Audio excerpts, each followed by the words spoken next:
നടന്ന കാലം അതിശയജാലം പല വഴിയേറുകയേ.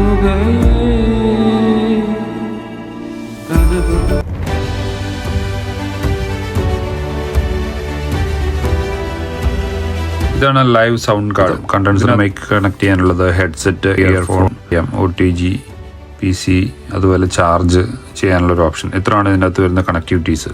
അത് കൂടാണ്ട് ഇതിനകത്തൊരു ബ്ലൂടൂത്ത് ഓപ്ഷൻ കൂടിയുണ്ട്. ഈ ബ്ലൂടൂത്ത് വഴി നമുക്ക് ഇതിനകത്തേക്ക് ഡയറക്റ്റ് നമ്മുടെ കരോക്കെയൊക്കെ കണക്ട് ചെയ്യാൻ പറ്റുന്നത്. ഈ കണ്ടൻസർ മൈക്കിൻ്റെ ഇതിലേക്കാണ് നമ്മൾ മൈക്കിൻ്റെ ഓപ്ഷൻ കണക്ട് ചെയ്യുന്നത്. ഇതാണ് ഹെഡ്സെറ്റ് ഓർ ഇയർഫോൺ. അതായത് നമ്മുടെ മൊബൈലിൻ്റെ ഒക്കെ ഇതാണെന്നുണ്ടെങ്കിൽ ഈ കാണിച്ചിരിക്കുന്ന ഇയർഫോണിലേക്ക് കണക്ട് ചെയ്യുക. ഇയർഫോണിൻ്റെ പ്ലഗ്, നോർമൽ ഇയർഫോൺ, അതാണ് ഞാൻ ഇതിൻ്റെ അകത്ത് യൂസ് ചെയ്തേക്കുന്നത്.